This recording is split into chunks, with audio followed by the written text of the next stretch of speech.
ಪ್ರಾಪರ್ಟಿಗೆ ಸ್ವಾಗತ. ನಾನು ಸ್ವಾತಿ ಕೃಷ್ಣ. ಬೆಂಗಳೂರಿನಲ್ಲಿ ನಿಮ್ಮ ಹೆಸರಿನಲ್ಲಿ ಖಾಲಿ ಸೈಟ್ ಇದೆಯಾ? ಸೈಟ್ನಲ್ಲಿ ಮನೆ ಕಟ್ಸಿಲ್ಲ ಅಂತ ಸುಮ್ಮನೆ ಬಿಟ್ಬಿಟ್ಟಿದ್ದೀರಾ?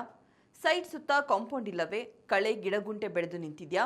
ಅಥವಾ ಸೈಟ್ನಲ್ಲಿ ಕಸ ತ್ಯಾಜ್ಯ ತುಂಬಿಕೊಂಡಿದ್ಯಾ? ಹಾಗಾದ್ರೆ ಈ ವಿಡಿಯೋವನ್ನ ನೀವು ತಪ್ಪದೇ ನೋಡಬೇಕು. ಏಕೆಂದ್ರೆ ಬೆಂಗಳೂರಿನ ಖಾಲಿ ನಿವೇಶನಗಳ ಮಾಲೀಕರಿಗೆ ಈಗ ಸರ್ಕಾರ ಆದೇಶವನ್ನ ನೀಡಿದೆ.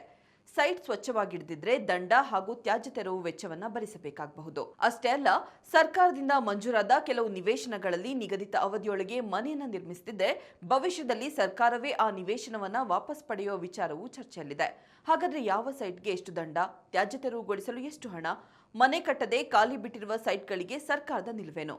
ಬನ್ನಿ ಸಂಪೂರ್ಣ ಮಾಹಿತಿಯನ್ನ ಈಗ ತಿಳಿದುಕೊಳ್ಳೋಣ. ಮೊದಲಿಗೆ ಖಾಲಿ ಸೈಟ್ ಬಗ್ಗೆ ಸರ್ಕಾರ ಏಕೆ ಗಮನ ಹರಿಸಿದೆ? ಬೆಂಗಳೂರಿನಲ್ಲಿ ಸಾವಿರಾರು ಖಾಲಿ ನಿವೇಶನಗಳಿದೆ. ಕೆಲವರು ಹೂಡಿಕೆ ಉದ್ದೇಶದಿಂದ ಸೈಟ್ ಖರೀದಿಸಿ ವರ್ಷಗಳ ಕಾಲ ಹಾಗೆ ಬಿಟ್ಟಿರ್ತಾರೆ. ಇನ್ನು ಕೆಲವರು ಮನೆ ಕಟ್ಟಲು ಹಣಕಾಸಿನ ಸಮಸ್ಯೆ ಇರುವ ಕಾರಣ ಸೈಟ್ ಅನ್ನ ಖಾಲಿ ಇಟ್ಟಿರ್ತಾರೆ. ಆದ್ರೆ ಇಂತಹ ಸೈಟ್ಗಳು ಸರಿಯಾಗಿ ನಿರ್ವಹಣೆ ಆಗದಿದ್ರೆ ಅಲ್ಲಿ ಕಸ ಸೇರುತ್ತೆ, ಗಿಡಗಂಟೆ ಬೆಳೆಯುತ್ತೆ, ಸೊಳ್ಳೆ ಕೀಟಗಳ ಸಮಸ್ಯೆ ಕೂಡ ಉಂಟಾಗಬಹುದು. ಕೆಲವೊಮ್ಮೆ ಖಾಲಿ ಜಾಗಗಳು ಅಕ್ರಮವಾಗಿ ತ್ಯಾಜ್ಯ ಸುರಿಯುವ ಸ್ಥಳಗಳಾಗಿ ಬಿಡುತ್ತದೆ. ಇದರಿಂದ ಸುತ್ತಮುತ್ತಲಿನ ನಿವಾಸಿಗಳಿಗೆ ತೊಂದರೆ ಉಂಟಾಗ್ತದೆ.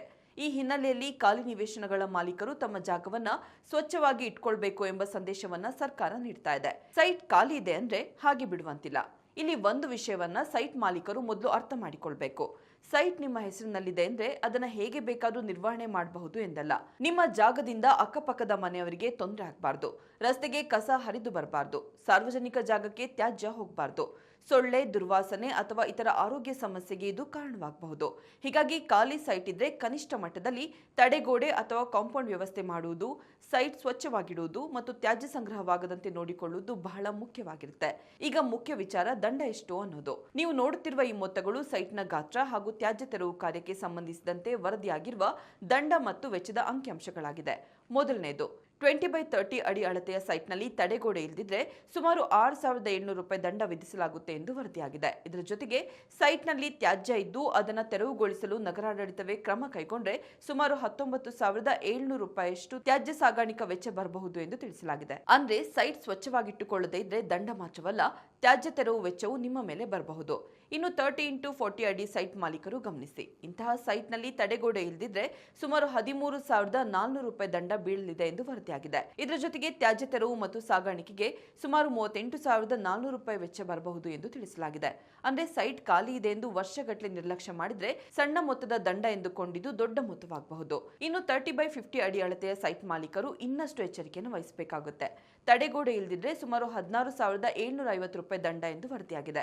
ಇದರ ಜೊತೆಗೆ ತ್ಯಾಜ್ಯ ಸಾಗಾಣಿಕೆ ವೆಚ್ಚ ಸುಮಾರು 48,000 ರೂಪಾಯಿ ಆಗಬಹುದು. ಹೀಗಾಗಿ ಸೈಟ್ನಲ್ಲಿ ಕಸ ತುಂಬಲು ಬಿಟ್ಟು ನಂತರ ನಗರಾಡಳಿತವೇ ಬಂದು ತೆರವುಗೊಳಿಸಿದ್ರೆ ದಂಡದ ಜೊತೆಗೆ ತೆರವು ವೆಚ್ಚ ಕೂಡ ಬೀಳಬಹುದು.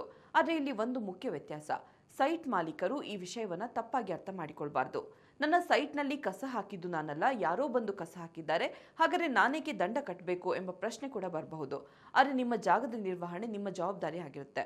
ಆದ್ರಿಂದ ಸೈಟ್ ಮಾಲೀಕರು ನಿಯಮಿತವಾಗಿ ತಮ್ಮ ಜಾಗವನ್ನು ಪರಿಶೀಲಿಸಬೇಕಾಗುತ್ತೆ. ಕಸ ಹಾಕುತ್ತಿರುವುದು ಕಂಡುಬಂದರೆ ತಕ್ಷಣವೇ ತೆರವುಗೊಳಿಸಬೇಕು. ಸಾಧ್ಯವಾದರೆ ಸೈಟ್ ಸುತ್ತ ತಡೆಗೋಡೆ ಅಥವಾ ಕಾಂಪೌಂಡ್ ಅನ್ನು ಕಡ್ಡಾಯವಾಗಿ ಹಾಕಬೇಕು. ಇನ್ನು ಸರ್ಕಾರದಿಂದ ಮಂಜೂರಾದ ಸೈಟ್ಗಳ ವಿಚಾರ. ಇಲ್ಲಿ ಇನ್ನೊಂದು ವಿಚಾರವಿದೆ. ಮುಖ್ಯಮಂತ್ರಿ ಡಿ.ಕೆ. ಶಿವಕುಮಾರ್ ಅವರು ಸರ್ಕಾರದಿಂದ ಮಂಜೂರಾದ ಸೈಟ್ಗಳಲ್ಲಿ ವರ್ಷಗಳ ಕಾಲ ಮನೆ ನಿರ್ಮಿಸದೇ ಇರುವ ಬಗ್ಗೆ ಕಠಿಣ ನಿಲುವಿನ ಕುರಿತು ಮಾತನಾಡಿದ್ದಾರೆ. ನಿಗದಿತ ಅವಧಿಯೊಳಗೆ ಮನೆ ನಿರ್ಮಿಸದೇ ಇರುವ ಸರ್ಕಾರಿ ಮಂಜೂರಾತಿ ನಿವೇಶನಗಳನ್ನು ಸರ್ಕಾರ ಮರಳಿ ಪಡೆಯುವ ಸಾಧ್ಯತೆಯ ಬಗ್ಗೆ ಅವರು ಎಚ್ಚರಿಕೆಯನ್ನು ನೀಡಿದ್ದಾರೆ. ಕೆಲವು ವರದಿಗಳ ಪ್ರಕಾರ ಈ ಅವಧಿಯನ್ನ 10 ವರ್ಷ ಎಂದು ಉಲ್ಲೇಖಿಸಲಾಗಿದೆ. ಆದರೆ ಇದು ಯಾವ ವರ್ಗದ ಸರ್ಕಾರಿ ಮಂಜೂರಾತಿ ನಿವೇಶನಗಳಿಗೆ ಯಾವ ಷರತ್ತುಗಳ ಅಡಿಯಲ್ಲಿ ಅನ್ವಯಿಸುತ್ತದೆ ಎಂಬುದನ್ನು ಸಂಬಂಧಪಟ್ಟ ಪ್ರಾಧಿಕಾರದ ಆದೇಶ ಮತ್ತು ಮಂಜೂರಾತಿ ಪತ್ರದ ಷರತ್ತುಗಳ ಆಧಾರದ ಮೇಲೆ ಪರಿಶೀಲಿಸಬೇಕು. ಹೀಗಾಗಿ ಎಲ್ಲಾ ಖಾಸಗಿ ಸೈಟ್ಗಳಿಗೂ 10 ವರ್ಷ ಆದ ಕೂಡಲೇ ಸರ್ಕಾರ ಸೈಟ್ ವಾಪಸ್ ಪಡೆಯುತ್ತದೆ ಎಂದು ಸಾಮಾನ್ಯೀಕರಿಸುವುದು ಸರಿಯಲ್ಲ. ನಿಮ್ಮ ಸೈಟ್ ಯಾವ ಪ್ರಾಧಿಕಾರದಿಂದ ಮಂಜೂರಾಗಿದೆ, ಮಂಜೂರಾತಿಯಲ್ಲಿ ಏನು ಷರತ್ತುಗಳಿದೆ, ಇದನ್ನು ಮೊದಲು ಪರಿಶೀಲಿಸಿ. ಸೈಟ್ ಮಾಲೀಕರು ಈಗ ಏನ್ ಮಾಡಬೇಕು? ನಿಮ್ಮ ಬಳಿ ಬೆಂಗಳೂರಿನಲ್ಲಿ ಖಾಲಿ ಸೈಟ್ ಇದ್ರೆ ಈ 5 ಕೆಲಸ ಮಾಡೋದು ಉತ್ತಮ. 1. ಸೈಟ್ ಸುತ್ತ ತಡೆಗೋಡೆ ಅಥವಾ ಕಾಂಪೌಂಡ್ ಇರುವಂತೆ ನೋಡಿಕೊಳ್ಳಿ. 2. ಸೈಟ್ನಲ್ಲಿ ಕಸ, ಕಟ್ಟಡ, ತ್ಯಾಜ್ಯ ಅಥವಾ ಇತರ ವಸ್ತುಗಳು ಸಂಗ್ರಹವಾಗದಂತೆ ಎಚ್ಚರಿಕೆಯನ್ನು ವಹಿಸಿ. 3. ಗಿಡಗಂಟೆ ಹೆಚ್ಚಾಗಿ ಬೆಳೆದಿದ್ರೆ ನಿಯಮಿತವಾಗಿ ಸ್ವಚ್ಛಗೊಳಿಸಿ. 4. ಸೈಟ್ಗೆ ಸಂಬಂಧಿಸಿದ ಆಸ್ತಿ ದಾಖಲೆಗಳು, ಖಾತಾ, ತೆರಿಗೆ ಪಾವತಿ ಮತ್ತು ಮಂಜೂರಾತಿ ಷರತ್ತುಗಳನ್ನು ಸರಿಯಾಗಿ ಇಟ್ಟುಕೊಳ್ಳಿ. 5. ಸೈಟ್ ಸರ್ಕಾರ ಅಥವಾ ಅಭಿವೃದ್ಧಿ ಪ್ರಾಧಿಕಾರದಿಂದ ಮಂಜೂರಾಗಿದ್ರೆ ಮಂಜೂರಾತಿ ಪತ್ರದಲ್ಲಿರುವ ನಿರ್ಮಾಣದ ಷರತ್ತುಗಳನ್ನು ಒಮ್ಮೆ ಪರಿಶೀಲಿಸಿ.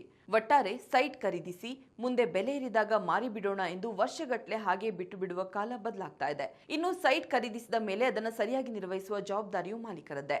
ಕಾಂಪೌಂಡ್ ಇಲ್ಲ, ಕಸ ತುಂಬಿದೆ, ಗಿಡಗಂಟೆ ಬೆಳೆದಿದೆ, ಇದರಿಂದ ಸುತ್ತಮುತ್ತಲ ಸಾರ್ವಜನಿಕರಿಗೆ ತೊಂದರೆ ಆಗ್ತಿದೆ. ಹೀಗೆ ಇದ್ರೆ ದಂಡ ಹಾಗೂ ತ್ಯಾಜ್ಯ ತರುವ ವೆಚ್ಚ ಎದುರಾಗುವ ಸಾಧ್ಯತೆ ಹೆಚ್ಚಿದೆ.